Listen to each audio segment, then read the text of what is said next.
always hated my birthday. Yep, you heard me. And maybe hindi lang akong ganito. Madami yata tayo. My birthday is on June 2. Malapit na magpasukan. Pero bakasyon pa rin yun. At isa sa June ko ay mag-birthday sa school. Handa sa classroom, mabati ng classmates. Siyempre, never ko yung naranasan.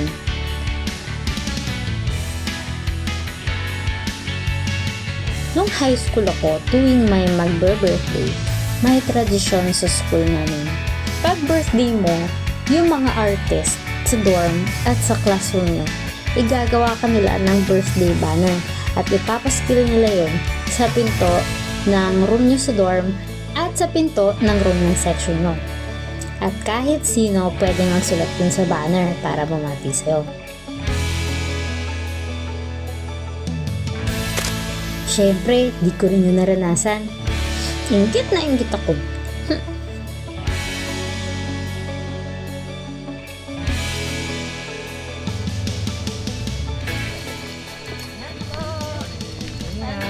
Ingat po kayo. Talaga hindi na ho kaya.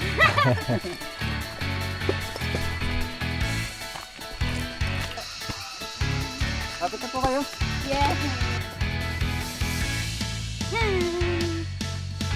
Dati, gustong kong mag-18 para maging matured na ako pa, diba? At dahil para mag-boyfriend, pwede na ako magpaligaw. Kaya po siya tinawag na tangisang bayawak. Dahil siya po yung katangi-tanging puno na hindi kaya pong akyatin ng mga bayawak. Oo. Opo. Pag lumalapit po sila dyan, sila po ay nagtatangis. Alam niyo po ba yung salitang tangis? Umiiyak. Opo. Or kalungkutan po. Tuwing lumalapit po sila dyan, sa tingin po nila sa puno na yan ay nagliliyab or nag-aaboy. Then pwede din po kayo mag-share ng kalungkutan or may sama ng loob or pwede nyo pong i-share din sa puno. Pwede po kayo mag-picture mo. Ano, tangis na ikaw.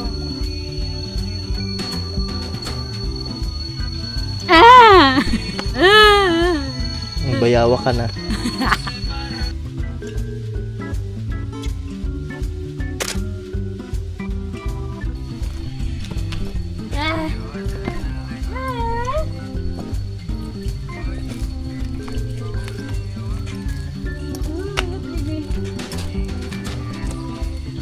Wow.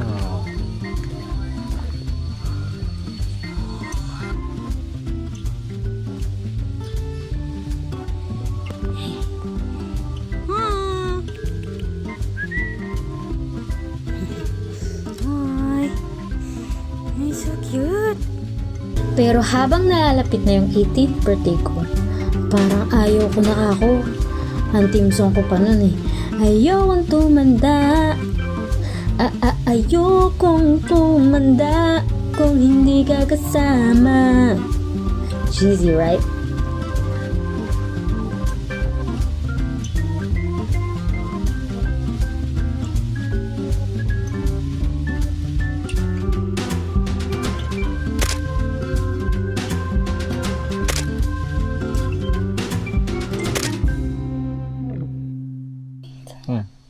Hi! Kasama ka pa din? Kasama ikaw. Ayaw.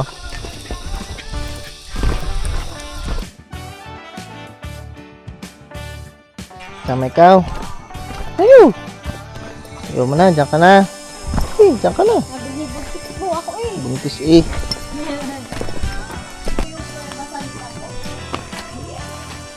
Ito po yung bawal ng pasukan. Wala po nang nagtapat na po yung dating na sa loob.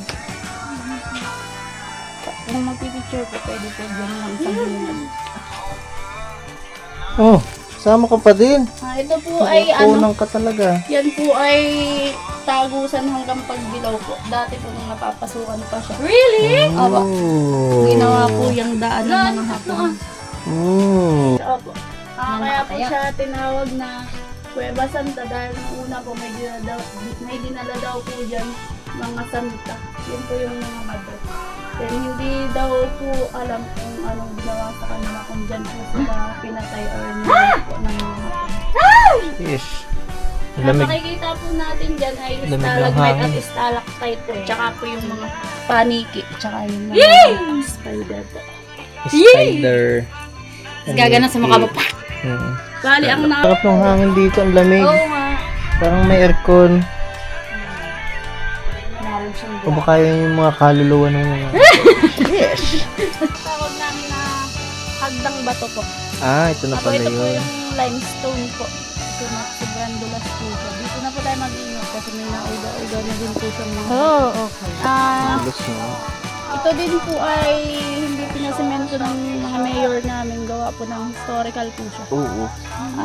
Panahon po siya ng mga hapon. Ginawa po siya ay 1930 po.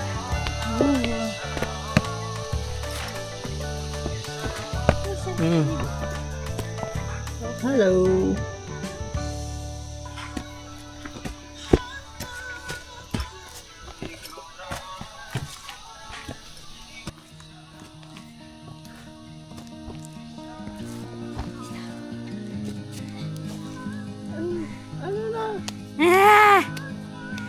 Pwede ba humigana ako dito? Bakit ikaw?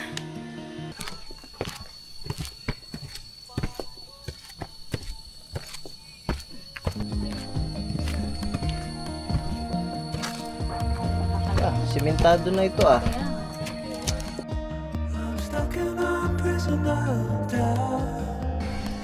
Wow. Para may lakas kayo pag-akit. May pag-akyat pa. May pag-akyat pa pala.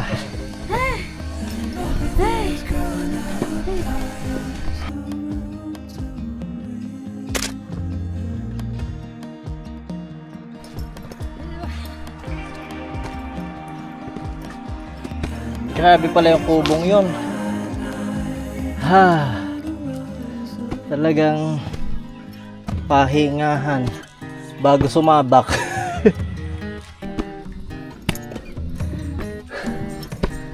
Ito siguro yung hagda na ano. Oh.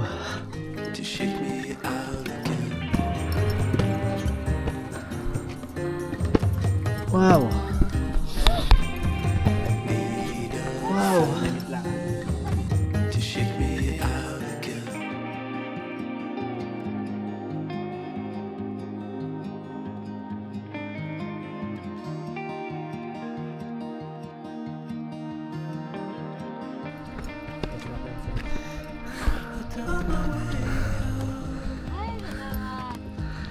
Ano salamat? Wala pa yata.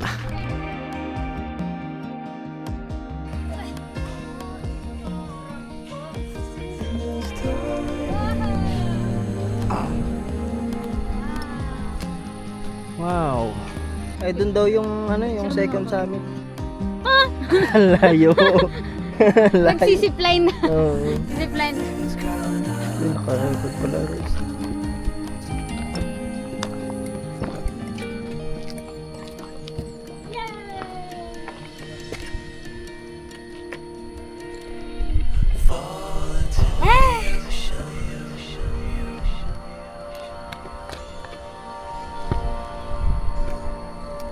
Kasi ka naman.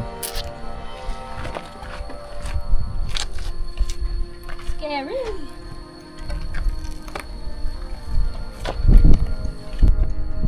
Wala namang plug! Yung ano?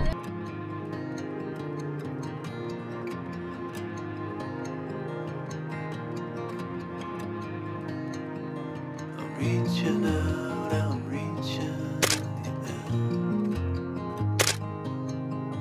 The water is rising over me.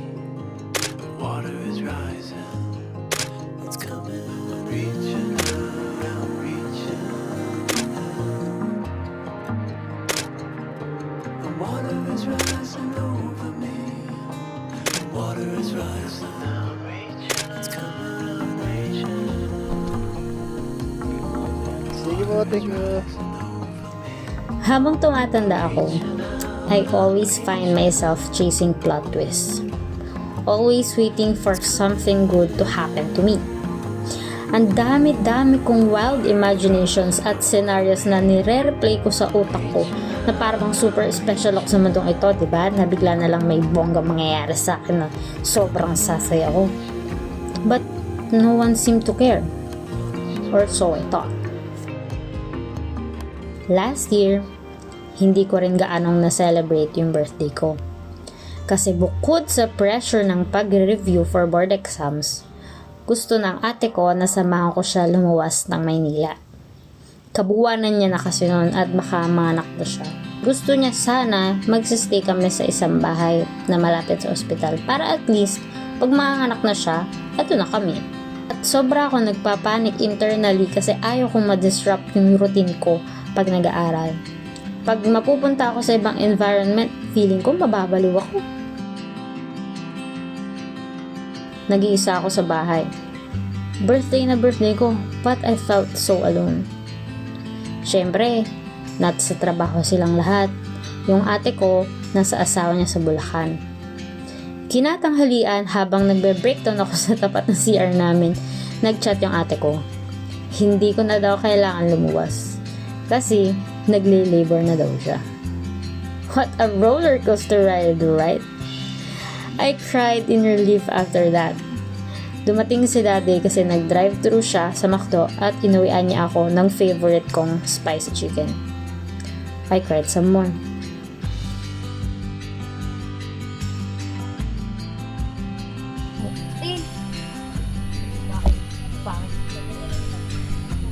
Pero yung totoong rock climb.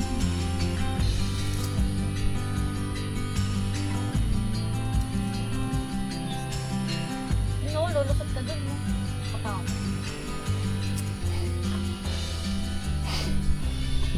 Gamit na gamit ang puwet mo ha. Pagalit. Wow. Pag nag-shoot ka dyan, ay di wala na. Wala, hindi. Goodbye ka na.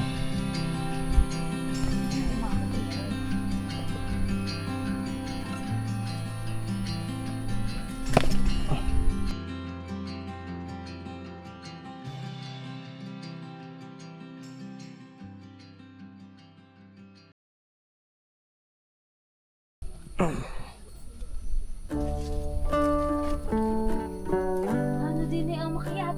Tama. Galingan mo.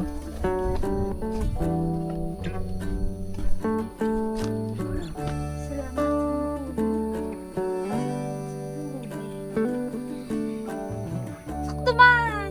Pwede doon.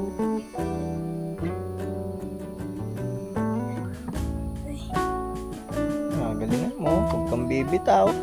Pag bumitaw ka dyan eh. Grabe na to. Ba't Dito pa ka, babagsakan mo?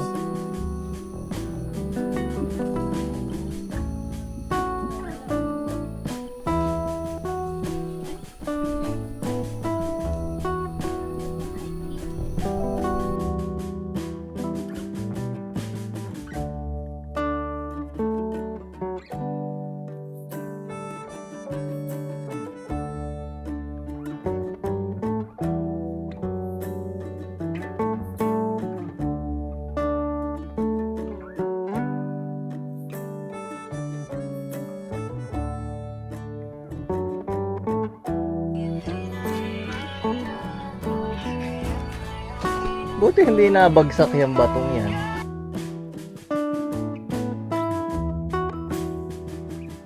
Oh, nakasandal lang siya dyan oh. Pag bumuhuto na konti. Kasi goodbye na sa atin. Oo, patay talaga tayo dito. Napanood ko na yun sa Final Destination. Nakakalungkot. Kunti lang kayang mahagip ng camera.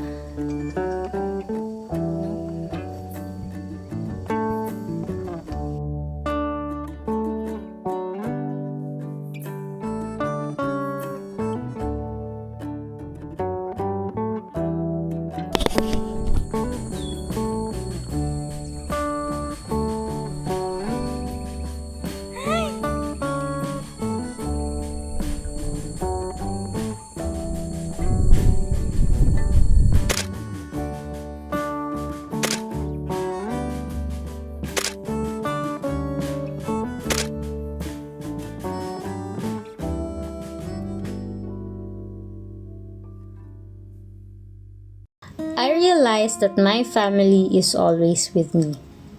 They are always there to celebrate me. To make the long story short, lumuwas kaming tatlo, yung parents ko at ako, at sinalubong ang pamangkin ko. Imbis na yung bisita may dala ng foods, yung bisita pa ang nabigyan ng cake. Yung nakalagay pa sa cake, happy birthday to us.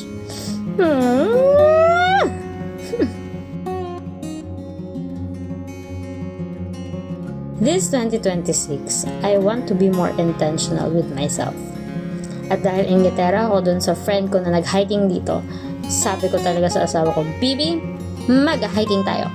Na para bang batak na batak yung katawan namin sa pag-hiking no? Nakala may preparation kami. Nangangatog na nga agad yung tuhod, simula pa na nagpag-akyat. Nasakit naman ang buong katawan kinabukasan.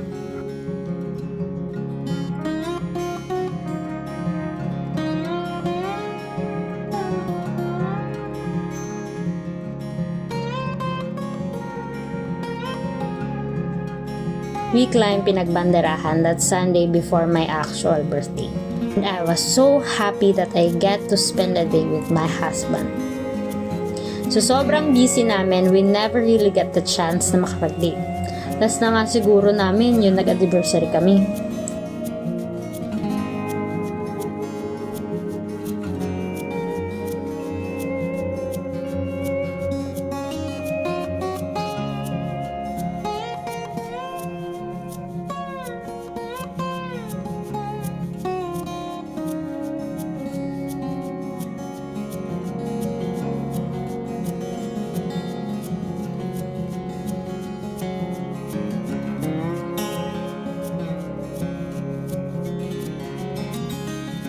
Sa pag-akyat namin, ang dami naming realizations. At isa na nga siguro yung kailangan namin magpalakas para mas marami pa kaming bundok na mapuntahan in the future.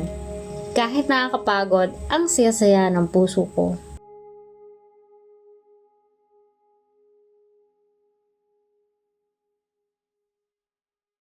Iba yung pakiramdam na I get to spend a day with my husband and with the Lord. Ay, pati pala yung tour guide namin, si Ate Diana. Sobrang halimon niya si ate, may dala-dala lang siyang tumbler at mini fan. Nagpatuwar-tuwar na ako pag akyat niya si ate, wala. Poise-poise lang yan siya. Galing din mag-video. Salamat ate.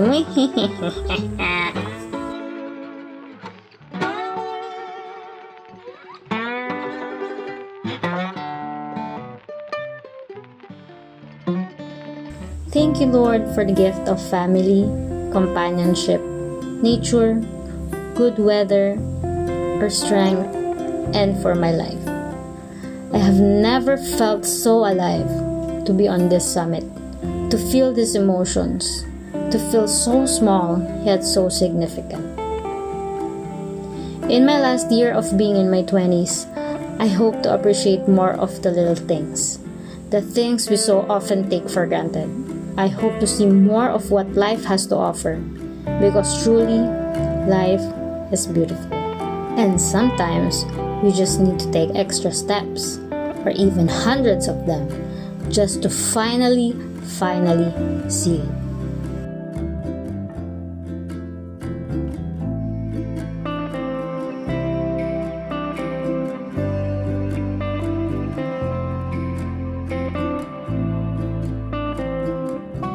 For the people who are like me in the past, stop hating your birthday. Stop hating on yourself. Stop beating yourself up and celebrate your life. Stop waiting for the people to take the first step in celebrating you. Kasi, sino bang nakawitness ng lahat-lahat ng pinagdadaanan mo sa buong taon? Di ba't ikaw lang naman? Di ba't ang sarili mo lang? Na sa tuwing nadadapa ka, pinipilit mong bumangon. You never stop trying to help yourself to become better. So give yourself credit. Eat your favorite meal. Treat yourself to a massage. I-check out mo na yan. It doesn't have to be grand. Sometimes, all you need to do is be kind to yourself. Because at the end of the day, before you love and serve others, you have to love yourself first. happy birthday to me.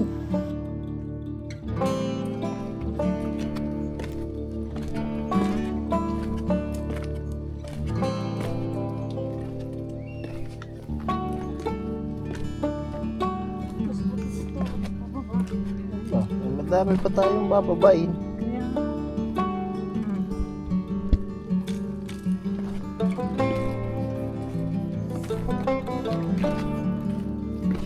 Pampatibay ng mga tulog.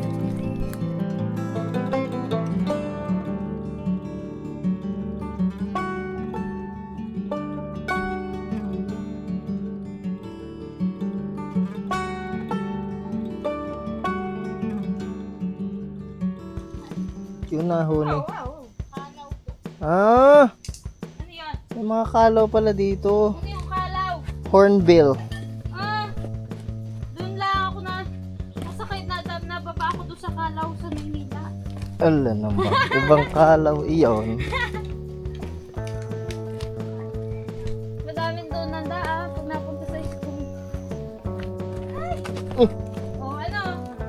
Papangalwa na naman. Napatawa lang kita. Papangalwa na naman. Pew! Pew! Pew! Kalaw na tayo. Kalawangin. Ang aking tuhod eh. Nanginginig na eh. Ano po itong hagdan? Original pa o hindi na? Di original pa nga. Kung hagdan po doon na matarik kay 2012. Ay, may mga lulusubet. Kaso talagang may garne na noon pa. Ay, Ay, malalaki ang grabang gamit eh. very sarcasm. Tanong, paano nila dinala dito yung graba? Helicopter. Pa sa pa. Paano?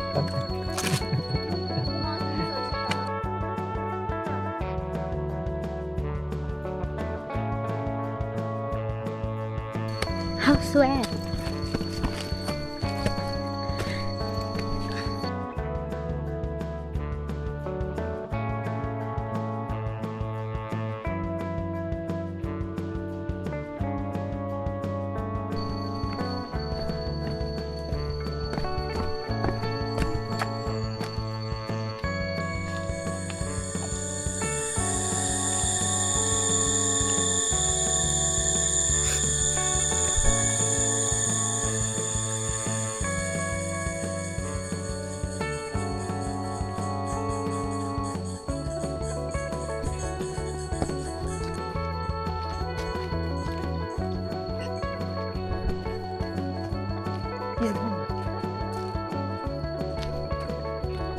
Why are you running? What? Alam mo yan? Why are you running?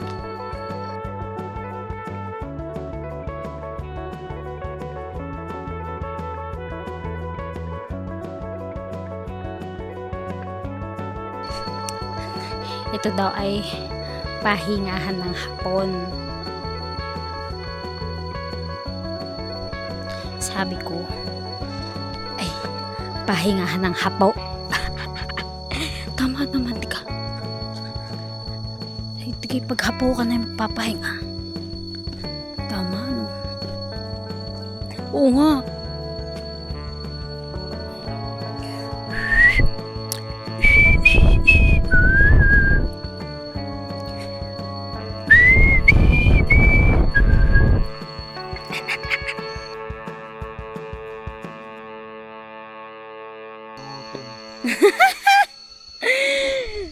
Mali naman eh. Ano ba? Kulatingan. Malaki ko lang ako.